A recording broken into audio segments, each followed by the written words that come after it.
Welcome to Monday, April 1st. I'm John Weigell here with Ben Berkley, and this is the Hustle Daily Show.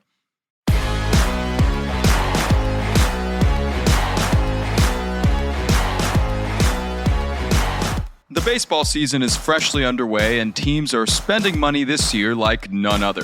With huge contracts like Ohtani and Yamamoto floating around, it seems like teams think the more they pay, the more likely they'll win a championship. And according to decades of stats, that thinking isn't false. So do higher-paying teams win the big one more often? We'll get into that in a bit, but first let's give you the hits and headlines today in business and tech. Kicking us off, AT&T said it's investigating a data breach that led to the personal data, including social security numbers, of about 73 million current and former customers being released on the dark web. I've only used AT&T for dial-up in the 90s, so hope they didn't get mine from back then.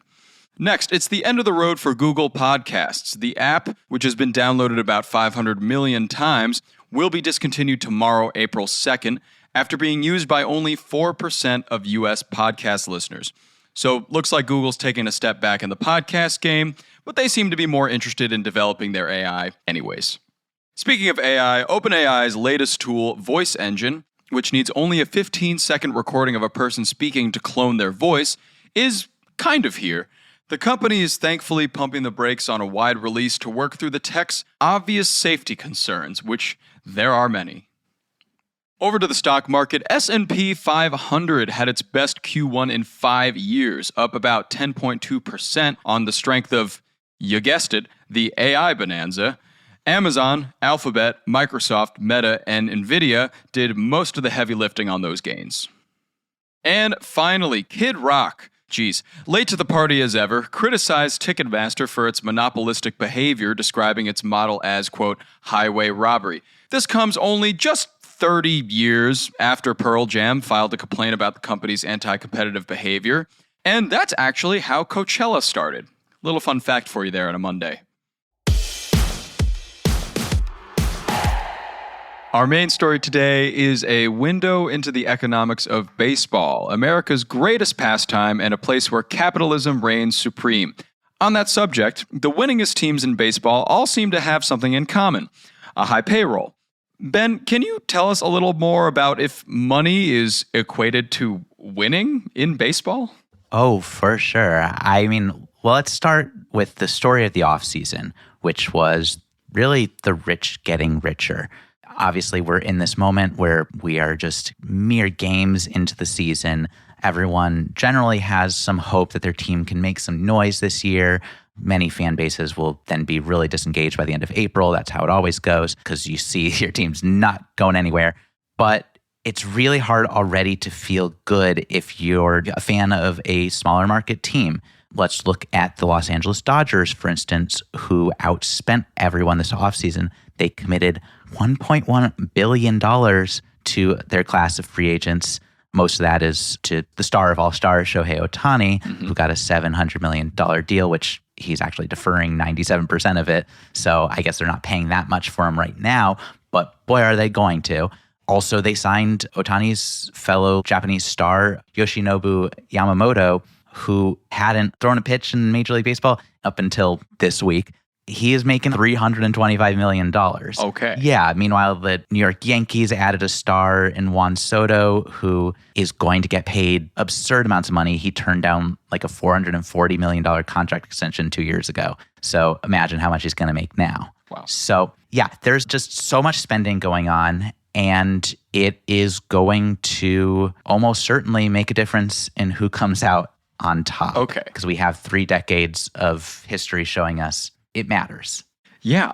And it seems like a lot of these teams are really throwing their money around. You noted that Yoshinobu Yamamoto and Ohtani, both of their salaries seem to line up exactly to $1.1 billion for the Dodgers. So that is fascinating in itself that the players are making this much. But also, on the flip side of things, if your team isn't the Yankees, if your team isn't the Dodgers, what do you do?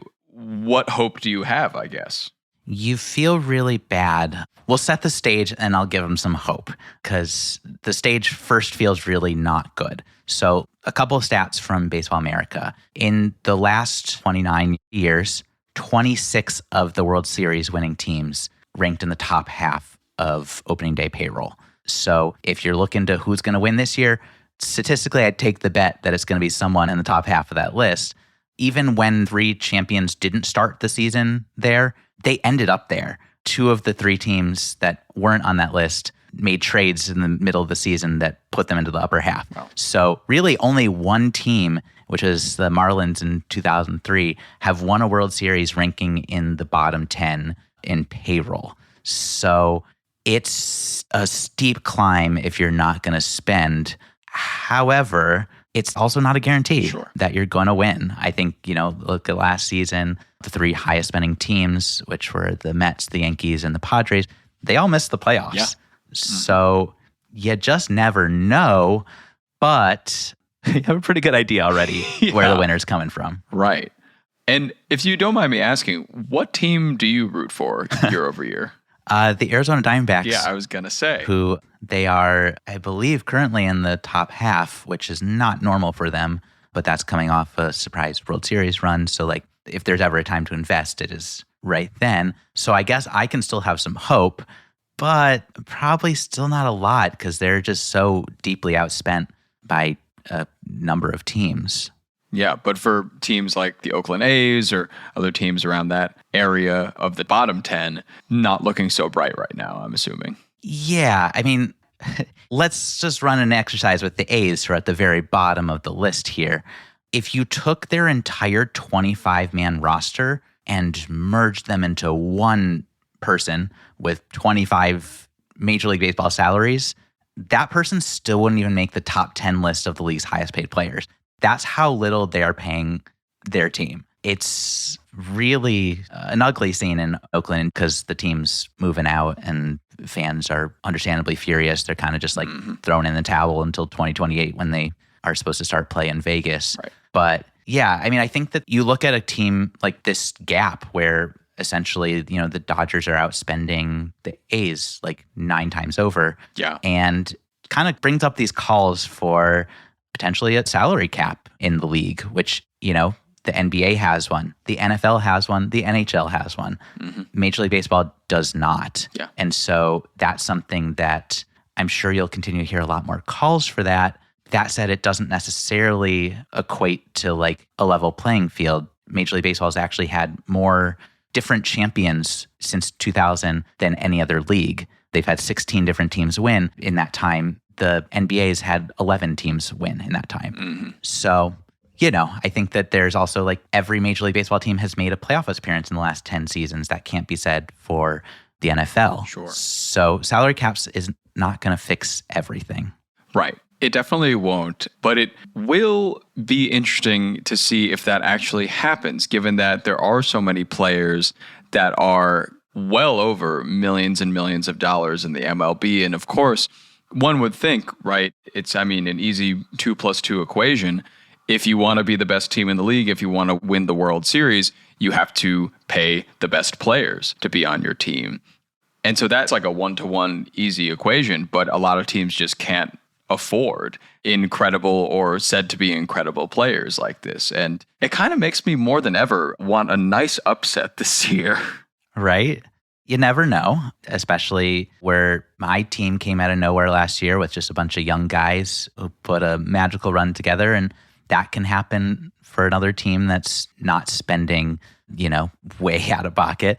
But, again, we just have 3 decades of evidence in front of us.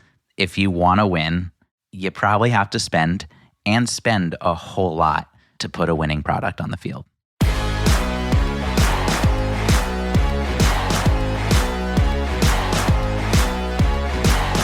All right, and that's going to do it for us today. Thanks for listening to the Hustle Daily Show. We're a proud part of the HubSpot Podcast Network. Our editor today is Robert Hartwig, and our executive producer is Darren Clark. We've got a lot more tech and business coverage in our newsletter. If you're not subscribed, go get yourself signed up at thehustle.co/email, and we'll see you tomorrow.